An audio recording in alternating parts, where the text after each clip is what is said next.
After living on this planet for 21 years, I realised that the one man who I grew up idolising, one of the main people who I hold strong traits from, and who I hold an even strong resemblance to, I didn't even really know.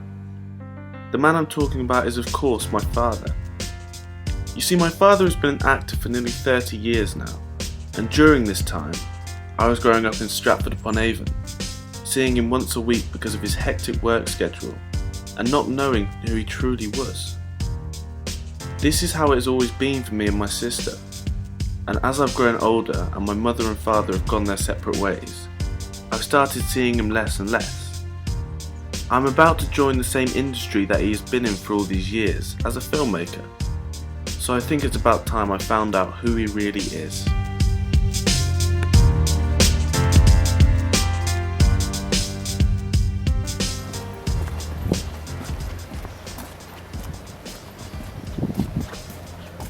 I decided to visit the road he used to live on as a child to try and get a sense of what it was like for him growing up in the city.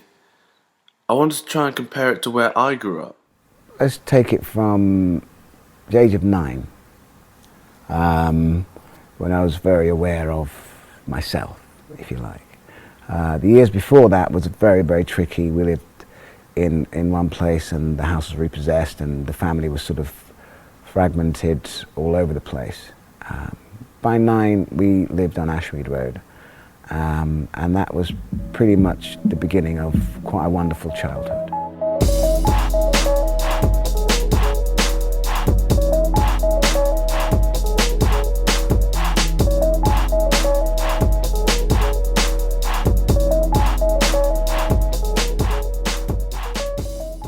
In 1980, when he was just 16, he co-founded a street hockey team called the Ashmead Cruisers. The team saw it as a way of staying out of trouble and bringing the youth of their street together. They would later go on to compete in tournaments all around the country. Oh, Ashmead Cruisers fantastic. Just playing with the boys. Cause I grew up loving hockey, you know, and the whole street played hockey. And the funny thing about it is, like, I played for the junior cruisers because I was too young to play for the main cruisers, but I wanted to play for the cruisers, you know. And then when I got to the age of 16, they threw me in the team. So it was fantastic playing. But the sad thing is, I only played 2 years with the big boys because after that my brother passed away, and a lot of the guys decided to jack it in. So there's this team demise came quickly, you know, after that. So obviously we're the same then, you know. It's like you lose one of your members, everything. You know, it was just terrific to literally 1 minute you got your friend and the next minute he's lying there still as anything and he's gone. It was always me and Donald just hanging out, talking about rubbish, you know. So yes, you could say that part of me lost it, you know. And it's funny because I haven't really talked about him in any depth for a long time to anyone.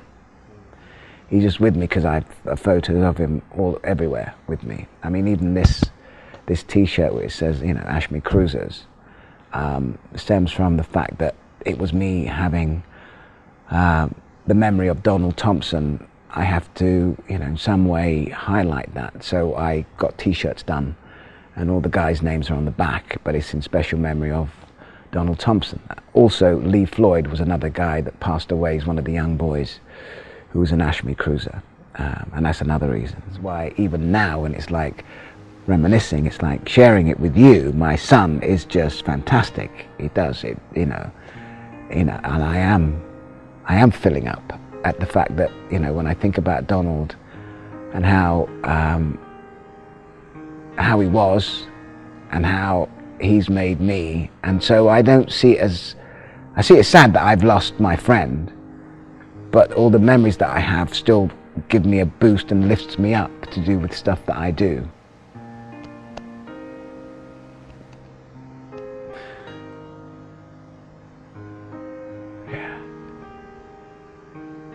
So yeah, and it was the first time.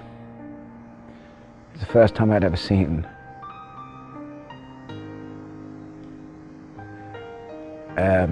someone who was dead. This was probably one of the only times I had seen my dad close to tears, as this was the first ever time we had spoken about Donald. It made me think, how would I deal with my best friend passing away? Because I am now the same age that he was when it happened.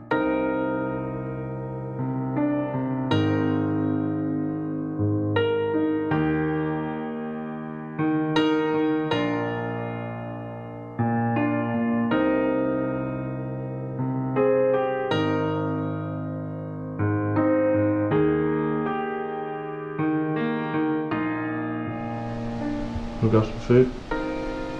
Yeah, 3 o'clock. Yeah. Oh, okay. Going to Windsor. What would you like to eat? Don't know. What is it? I tried calamari rings the other day. How was that? So nice. Like battered calamari rings. You need to go. If you go, There's a place in Stratford called El Greco. It's by NatWest. It's a Greek place. You might have seen it. right. It's been like quite a few different things. I know what. See, I would like some fish. I wouldn't mind some fish as well. I'm pretty sure I saw a fish and chip shop by the theatre. Yeah, no. Is that too far into No. I'll take you to a fish restaurant. We're going to eat properly. See? That's the thing.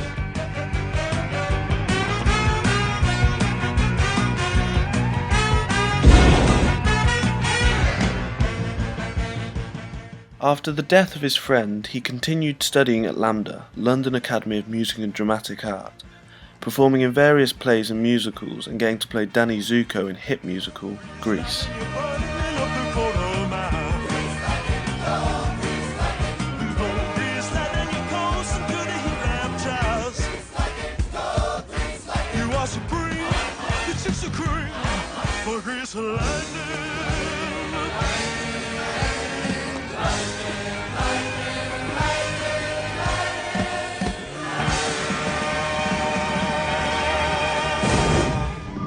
It was Grease. Were your friends quite supportive?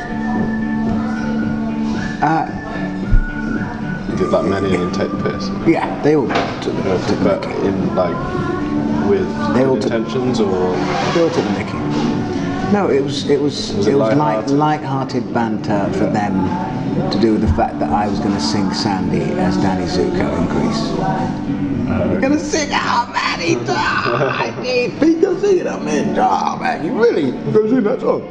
You're going to sing. Can you sing? Can you sing? Can you sing? All of that. You see, classic kind of. after they saw you? They were like that. Because it obviously took some balls to, when I got into drama school, I didn't know what to expect, but it was all very exciting. Yeah. I would say that it's akin to you going to film schools. You're good at photography and you kind of can't actually wait to go to see what you're going to do. Exactly. And there's so many things that you might go, wow, I didn't know that, and you learn them all. In 1986, 3 months before he was scheduled to graduate from drama school, the Royal Shakespeare Company offered him a job as the understudy for Romeo in Romeo and Juliet, subsequently making him the first black actor ever to play Romeo. However, it would be when he returned 2 years later to play Conrad in Much Ado About Nothing that his life would really change, as this is where he first met my mother, Janice. The next few years went very quickly, first being recognised by the BBC in 1990 and being cast as Martin Ashford in Casualty. 1 year later, my sister was born, and 2 years after that, they got married in the Seychelles. Janice, before we get too nice, of all Patrick's many attributes, timekeeping isn't top of the list. No, it isn't, Michael. No, one of the reasons that I wanted to get married in the Seychelles was so I could be sure that he would be there on time. And last year he sent me a bouquet of flowers in July with a card that said, Happy Valentine's Day, I was on Jamaican time. And although timekeeping isn't the best quality I have acquired from him, strong work ethic and modesty most definitely are. Guess Who's Coming to Dinner is the classic tale of a black man's first encounter with his white girlfriend's parents. Playing the father was George Sewell. George, you found Patrick a good dinner companion. Oh, indeed. And I have to say, one of the most accomplished young actors I've ever worked with. He doesn't look as if he's giving a performance or acting. He just is that person. And in the second act, there's a time when he gets really mad and harangues his father in a long speech, and you can hear the audience listening. It's quite remarkable. I do not care if you and my wife do not like each other, but I will not sit quietly for one and then the other to tell me I'm a bent policeman. After numerous years on Casualty and other theatre or TV-based productions, such as The Bill, Midsummer Murders, War Horse, Waiting for Godot, and more recently Sky One series, Mount Pleasant, he is currently touring the UK with the production of The Shawshank Redemption, where he is portraying the character of Red. My name is Red, and I'm an inmate of the Shawshank Penitentiary. Shank. I've been here most of my adult life. Shank was built 150 years ago and is Maine's oldest prison. It's overcrowded, rat infested. And most of them are walking around in uniform. Violence and corruption is rife in every nook and cranny. It's what makes the rotten heart of this place beat. I'm the guy in the Shank who can get things. Tailor-made cigarettes, a bag of reefer, alcohol, cotton underwear. I'll get you damn near anything. Within reason. And by the time I was 16, I thought, yeah, I want to be an actor. And they all laughed. Don't you know you're black? I'm like, why is that a problem? I don't understand how that's a problem. I don't understand how that's a problem. I think my dad has taught me a lot of important lessons, even though he wasn't always around when I was growing up. He asked me when I was younger, what would you be if money were no object?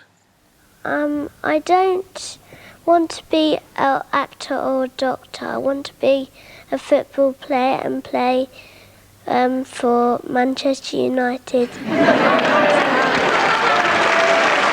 And even though I'm not earning thousands per week as a footballer, I'm still doing something I truly love to do, make films. He taught me that if you project positivity, positive things will happen to you. And to be successful, you have to be willing to work harder than anybody else. So even though he hasn't been a stereotypical dad, he will always be the man I look up to most. I'm proud of what he has achieved and how he has achieved it. And there are many more things I want to know about him, but I guess I'll have to wait until we make our first film together.